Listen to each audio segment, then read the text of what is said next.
My people, oh, wonder shall never end. This one so e weak me, oh.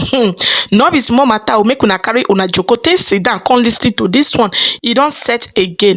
Mathias Ezeaku, remember, oh, Interpol everywhere, oh. Police everywhere, oh. No run, oh. The day your domot, oh, anywhere you are. Police everywhere. Remember, say they are not sleeping. No be small something, oh, my people, as I dey talk to una now. Mathias Ezeaku don drop another update, oh. This one, so when I cross, I was choctolize. This one wear koko shoe. E tie igele wear makeup join. No be small makeup. May no come be say I too talk. I go leave una more na for listening to Mathias Ezeaku, age of. Bro Paul Chigbo, achọm ka itinye ọnụ n'ihe gbasara this Jonathan and the one baby virgin. Ịghọta na-ekwu. Achọm ka itinye eke n'ọnụ because na meche ka bịa gbaziela anyị ọnụ n'ihe gbasara nwa baby virgin na padlock na Jonathan. So biko kiko akenela anyị because na before bụ emere na kpam he defend that one baby virgin, he defend that pastor nka, he defend that Jesus. So biko bịa gbazike na anyị ọnụ ka anyị malụ ihe melodie. Hatago maka na ihe na-esekwe n'okwu bụ na Ezeaku sị na nwere Jesus ada agwọ ya ọ dị enye ego enwere dị ka miracle ihe ọma na-emere ma onye kpoko haram na-emere onye ọbụla onye kpoko haram na adọji bullet gbagbuo onye amị jere ịzọ ga-azọ sef nke dị legal. Hatago ifugi ya so ihe ọma na-emere anybody so mana ihe abụrụ ihe anyị bịara igwe na ihe nchọrọ ihe ọgụ biko vidio agadi nkenke bịa gbasike n'ele anyị onu ihe gbasara Jonathan yana padlock with nwa baby virgin biko o maka ka padlock atara nchara na mmụọ nwa virgin metu ya ka o mepe na mmụọ so biko bịa gbaziela anyị onu anything nke bịa gbaziela anyị onu o gbaziela anyị onu ka anyị magodo what is happening. Ịghọtago ka anyị mara ma zụkwa mkpụrụ niile eti ebe nwa virgin nọ. No man of God, na God called ya. So biko, bịa gbazikere na anyị onu ka anyị mara ka nke a si wee ga n'echiche nke gị. The spokesman of Christianity in Igbo land. Ọnụ na-ekpuchitere ndị ụka. Biko, onye na-tag wa God's Agenda Production. Ka ọ bịa. Is our brother. And ọ na-ekpuchitekwe n'ele anyị ka anyị bụrụ ụmụ Jesus. Ịghọtago ka anyị ghara iji ọkụ mmụọ. All of right so much. Otago now defend the Nigeria pastors, reverence. So biko, I talk about Chigbo. Here na demand that there so much. Biko nyo na tag Chigbo God's Agenda Music. I talk up tabi address I bu mi Igbo n'ihe gbasara Jonathan padlock and nwa baby virgin.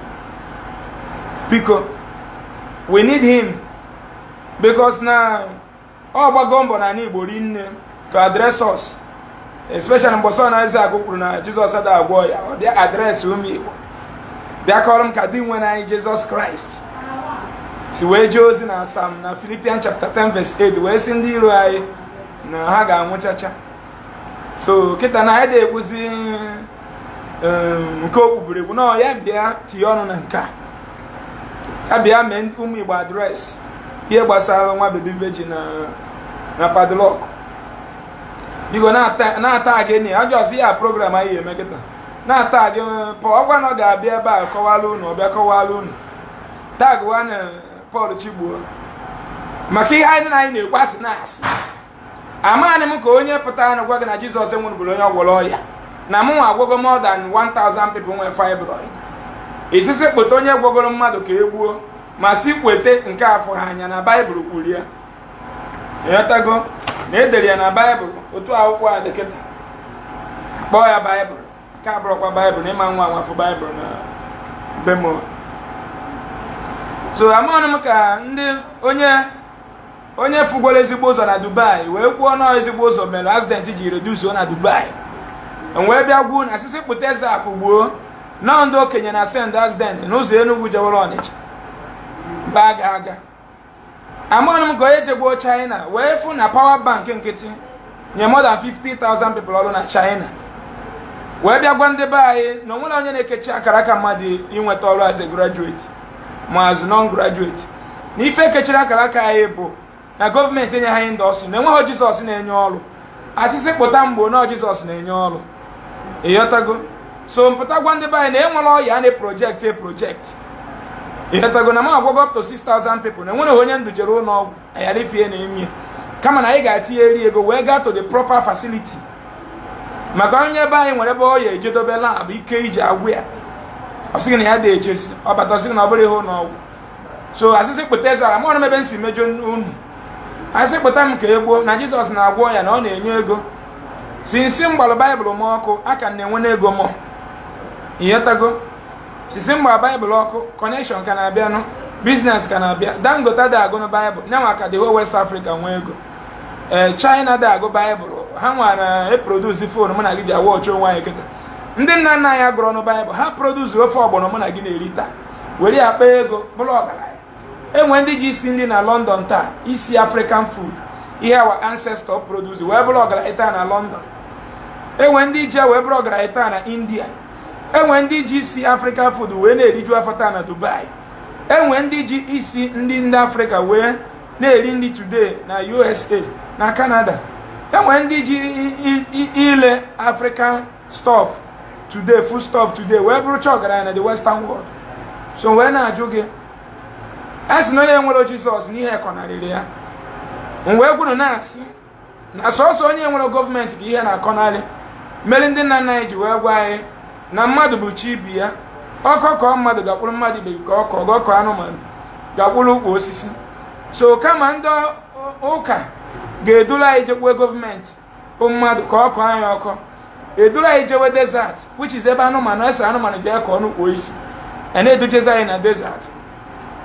So biko ihe anyị niile kịta bụ just comment gị need na tag God's agenda production, tag Chigbo yo na tag gị ya una afụbeghị ife ndị ụka ga-egbugide unu bọsị reality ga-ehit gị wọta bọsa ga diagnose gị breast cancer iche na-egbu ka na-egbu a na-emere gị anya otu a emere gị anya ka bush ị ga-asị mere gị anya otu a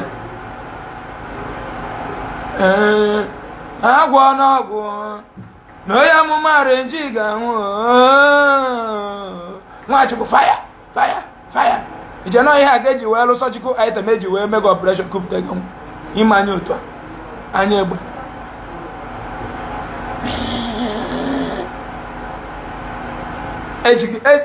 iji ndụ gị egwu n'ụwa mepegolo anya aja na ekponite ka mmepe n'anya ụna ị na-eme eri ịdị 20 something years ihe na-akọ akụkọ bụ ije ekpere ka ị chụwa ndị ilo gị. Onye bụ onye ilo gị? Kedu onye a bụ onye ilo gị? Gịnị ka onye ilo gị a na-emekarịsị? Onye ilo gị a ebee ka ọ nọ mgbe a nọ Biafra wọ? Onye ilo gị a kedu ebe ọ na ebe o nwere pawa ọ dị-eje akpọpụta Nnamdi Kanu gị na prison? Onye a bụ onye ilo gị? Gịnị ka ihe a na-akwajuo gị kaikai brain ị na-akpọkwa akpọkọ?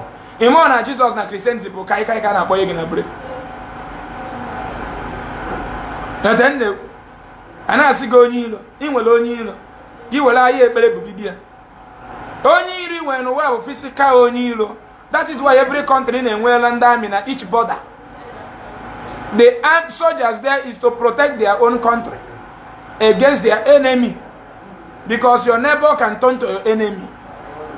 Here you want to protect them from other countries, they may turn to enemy. Tomorrow is practical weapon, not prayer. Do you get me? Religion to gaba ball. Ajogi ije jelo kesini neje ki nweta success. Gịnị bụ success? Success na nka abịa. Nka n'ụzụ bie na-enye obodo success. Nka n'ụzụ ga-esi n'ime mmadụ pụta. I kwesịghị your success ayọ. Stop fooling yourself before the world. Create success. Create a success. Create a prosperity. Create a long life and prosperity in your society. America media. Equip every village with up to 200 hospitals. Equip every store, every road with camera. Equip the road with steady light. Maka camera without light is rubbish. Oyo cha message bi otu abia say daily gi yeni ni ga abu na Bible.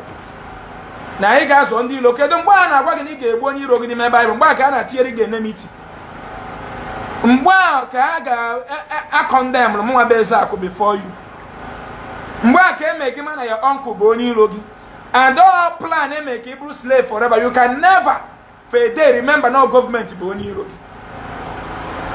Ọya na-aya gị taa na-ekwelo gị ọgwụgwọ bụ gọọmenti ka ọ sịrị ya ngwa gị kwelu. Gọọmenti na ndị ụka. Spinal cord injury inwe kịta ebil over 7 million ime the surgery. Ndị melọ ya aja ya kịta bụ gọọmenti. Dubai amali ebu Jizọs. Onye nwafọ Dubai na-ayị alụ, ọ bụrụ na Dubai enwere what it takes to treat the person, they will fly the person to America. Government abụrụkwa parents ya, gọọmenti ewere ogo obodo kpọta private jet bụrụ onye ọya na US etriti ejo ebunatakwu ya. It deserve ya. It's a fundamental human right. And ebe a ka anyị kwesịrị ịdị na-agba mbọ. Ndị na-emeri Dubai ihe a mụ na gị nwere ya. Anambra steeti nwere ya. Ndị a na-emeri Dubai ife a na-agwa gị, ọ nọ na Anambra as I'm talking to you. Enugu steeti nwere ndị ahụ. Imo steeti nwere fa. Ebonyi nwere fa. Abia steeti nwere fa. Delta nwere fa. Ị na-anụ enegwu? Kedu ndị bụ ndị a bụ governors, senator, House of Rep, local government chairmen, House of Representatives. Ị na-anụ? Ife a bụ ndị mere ya president. Ọ ndị a na-eme ihe ndị a. Fa na-eku ume ihe. Fa na ebe a na-eku ume na-eri rice and beans, anyụ mamịrị anyụ nsị, otu m na gị si anyụ. Ije na-achọ Satan, na-achọ Jizọs ya blessing. Kedu ebe anyị kpọrọ blessing? Ihe bụ blessing na Nigeria bụ ka i wee rụta ụlọ. Maka ndị mana abịa na village unu na ụlọ a na-akalị. Ndị bi n'ụlọ ata akalị. Ndị ihe na-esiri ike ama rụta ụlọ. So ihe chọrọ ka Jizọs mee ka irute ụlọ elu n'etiti ndị ụmụ ogbenye. Energy mụ na gị na-atinye ka anyị wee rụọ ụlọ elu na be anyị mere mụ na gị ji anwụ ụlọ ọnwụ ike. Yes. The kind of energy mụ na gị na-atinye n'ịgba mbọ, anụmanụ da atinye. That is why hero sees to know na yo. If onye by the 50 years or yo. Ma gị na nwoke na Europe na America, some of you na arụ available. Some of you na ata afụfụ to compare ọrụ ndị obodo na arụ.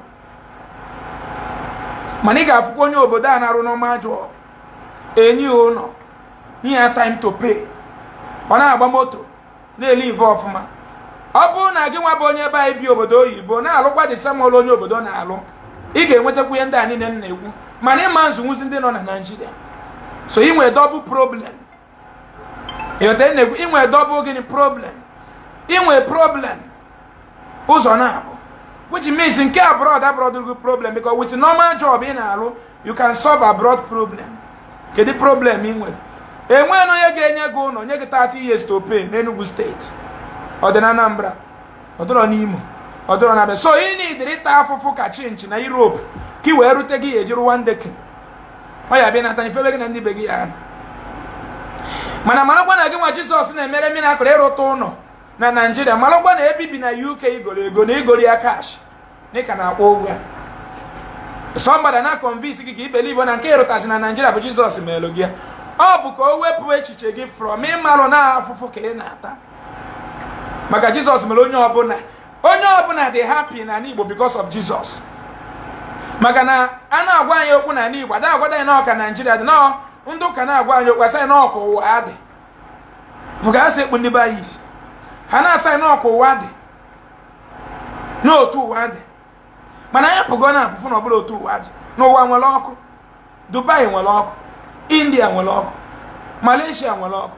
Indonesia, Cambodia, Vietnam nwere ọkụ. Ịpụtazi ọ bụ na m enwere ọkụ nepa, kama ị ga-eblame ndị kwesịrị inye m ọkụ, isi m na ọkụ ụwa dị. Ihe eji agwara gị na ọkụ ụwa dị bụ ka iji sie ike na-ata afụfụ, because Jizọs bụ the joy giver.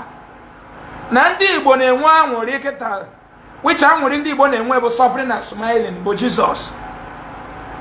Ịghọtago? Maka ọ na-anya ọfụ na imirikiti ụmụnne ya na agụụ na-egbu na ha na-akwa wheelbarrow, o wee nwechata ego goo moto rụọ ụlọ elu. O mewe ihe niile ya dị mma, onye mkpụrụ obi m kọwara ma ya na alụmọ ọnụ ma apụghị ịkọ jesi mewe ihe niile ya dị ma o wee mkpụrụ obi m nkọwara ma ya na alụmọ ọnụ ma apụghị ịkọ ya papa imewe ihe ya na nwunye ya na-agba egwu ha ji ebe a pakịrị Benz na-agba egwu na-enwe aṅụrị Benz a ha were 20-something million wee ego cash onye ọcha gbara on credit for 10 years onye ọcha jere ebe a na-arụ Benz ebunye ya ka nwanne m nwoke na nwunye ya na-enwe aṅụrị na ha bisi na GRA na Jizọs agozie na ha ụmụnne m apụta na ofu junction gbara na ana ihe ọzọ ya anụ ọ bụrụ kidnapper a na-asụ onye na-ere pịa wata Parkwell onye na-akwa wibara ya si ya Parkwell hey if you run I shoot you gbagba atụgbu ya nwanne nwoke na o nwere nke a gbagburu n'ụzọ Nsụka mbọsị gbagbuo dị man ma na obi burukwa nwunye ya na ụmụ ya bụ ọfịa dị ma atọgbọrọzi otu a na-asịarị ọ bụ ofu ndị ahụ Jizọs ịgọziri o si etienu nwa bebi virgin na parara abịa n'ọgụ nwa bebi virgin ọ kpọrọ parara Jizọs zuzugharịba sisiba ga-eme kedu ya na-akpọ Chukwudị ime nwanne ihe a bụ ihe alụrụ alụ gai onye bụ Chukwudị dadị ị ga na-ebulu gị amụma isi na onye amụma sanctuary prophetess prọfeti Americanụ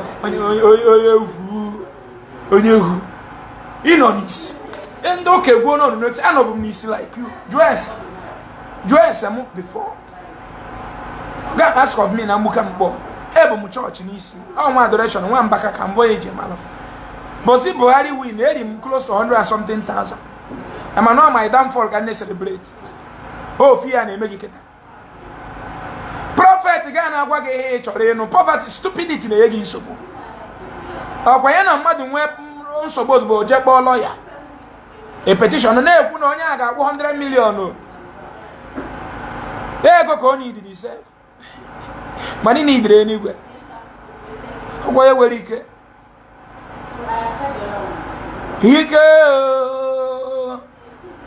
nji ebe amụma